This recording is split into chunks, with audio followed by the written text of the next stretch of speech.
and with divine elements of design in the decorator's voice. I'm a certified interior decorator, professional organizer, and planning and productivity strategist. And if those are topics that you're interested in, please subscribe to this channel and hit the bell for notifications. In addition to the weekly YouTube videos that are posted on Thursday, I also send an email newsletter to my email list on Wednesday. And on Tuesdays, a blog post is published on my blog, which is decoratorsvoice.com. So, as the title suggests, I want to discuss 7 things that you should limit in your home to avoid clutter. Now, clutter is definitely something we do not want in our home. It is unwanted. We don't want those clutter bugs around. So, these 7 items are things that I try to keep a very bare minimum in my home. Now, the first item is towels. Yes, we all love towels, but exactly how many towels do you need in your home? Now, yes, you may use towels for cleaning, dish towels, and body towels. But for this post or this video, I really want to just focus on like your body towels. The towels you use to bathe yourself and then also to dry your body off. So a rule of thumb is you really only need a certain amount of towels per people in your home. So that's a number that you will have to decide which is best for you. When coming up with that number, you need to determine how often you want to use the towel. So maybe, for example, you want to change towels or use a fresh towel every 2 or 3 days. So if that's something you want to do, you need to take in consideration how often you can actually wash those towels. You don't want to use a towel, throw it in the laundry or throw it in the dirty clothes and use another one, and at the end of the week, all of your towels are in dirty clothes and you haven't had a chance to wash your towels. So you want to make sure you have the right amount.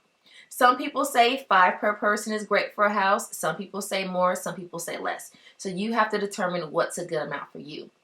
But I've been to homes where they will have like 50 towels per person. You open up their laundry room or their linen closet and it's overflowing with towels, and you're thinking, you have more towels than you possibly need. You can probably use a towel a day for a month without washing.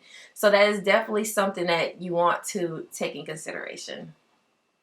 Another thing is commuter mugs. We get commuter mugs all the time. If you're someone that travels and you just love to pick up various commuter mugs, go to restaurants that give them to you, you want to limit the commuter mugs. You don't need to have 50 million in your home. Once again, determine what's a good amount per person in your home that would actually use them. So say, for example, the baby and the toddlers and the elementary age children, they may not even want to use a commuter mug. So definitely take them out of the equation and determine how many you or your adult children or your adult spouse would actually use. The next item you should limit in your home is the amount of bed linen or sheet sets that you have in your home. So in my home, each bed has 2 or 3 linens. Mostly it's just really 2. I'm just trying to think if there's even 3, but no, I think it's actually just 2 sets per bed. And that's the complete set, because theoretically you will always have 1 set on the bed at a time. And when you take that set off to wash it, you can go ahead and put your clean set on. So you're never going to really have 2 or 3 sets on the bed at one time.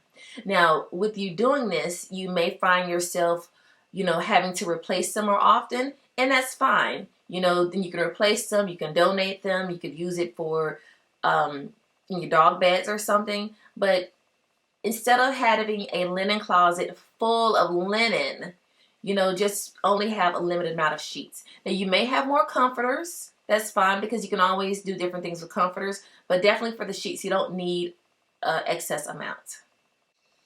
Canvas bags is another thing that you want to limit. I have so many canvas bags, and especially when I cleaned out my garage, I had literally like 157 different canvas bags for when I would go places and it would give me these bags. And, theoretically, I would say, oh, I'm going to put it in my car for when I go grocery shopping, or when I go to a place like Aldi that doesn't give you bags, I will have my bags. But you know what? I never did. So definitely limit those bags, because you don't need all the bags. So when you go to various events and they give a bag or they offer a bag to you, you can politely decline it. You have my permission to politely decline bags that you do not need. This next one is something that I kind of struggle with, and it's magazines. Now, yes, we are in a digital age and we have everything electronically. We have everything on the internet and on the Googler, but I love a magazine. I love a book. I love a magazine. And magazine, even things that I don't have subscriptions for anymore, I have all the old magazines in my home. So what you can do is just cut out or take a picture of an article or things you want and get rid of those magazines, because you will end up having so many magazines that it's just overwhelming to even try to go through and look at them. So take pictures of articles you want, cut out things, make your vision boards with them or whatever, but try to limit all of those magazines. The next thing you need to limit is the amount of shoes and clothes that you no longer wear, that are too small, that never fit right. All of these reasons you have these things in your home, but you don't want to get rid of them. And it's just taking up space and it's causing clutter. And you can actually use that space for items that you can fit, that you can wear, that you will wear. So use this time and just declutter all of those excess shoes and clothes from out of your closet in your room. The next thing is coffee mugs. Just like commuter mugs, you can get attached to having so many coffee mugs. And if you're like me, when you go to the airport from a fabulous vacation, you may see this really cool coffee mug. And if it's big enough for a nice cup of hot tea or soup, you're going to want to get it. But you're going to have to stop. You don't want to open up your kitchen cabinets and have coffee mugs falling out or have too many that you can't do anything with them. It's causing clutter. So make a conscious effort to not purchase any extra coffee mugs and determine how many coffee mugs one home needs. So maybe it could be 2 per person in your home or even 3 per person in your home. But you don't need to have a whole cabinet full of coffee mugs, because that does take up useful space for things that you do need. Okay, well, this video just touched bases on some of the 7 minor things that you can get rid of that can actually make a big kick in the decluttering of your home.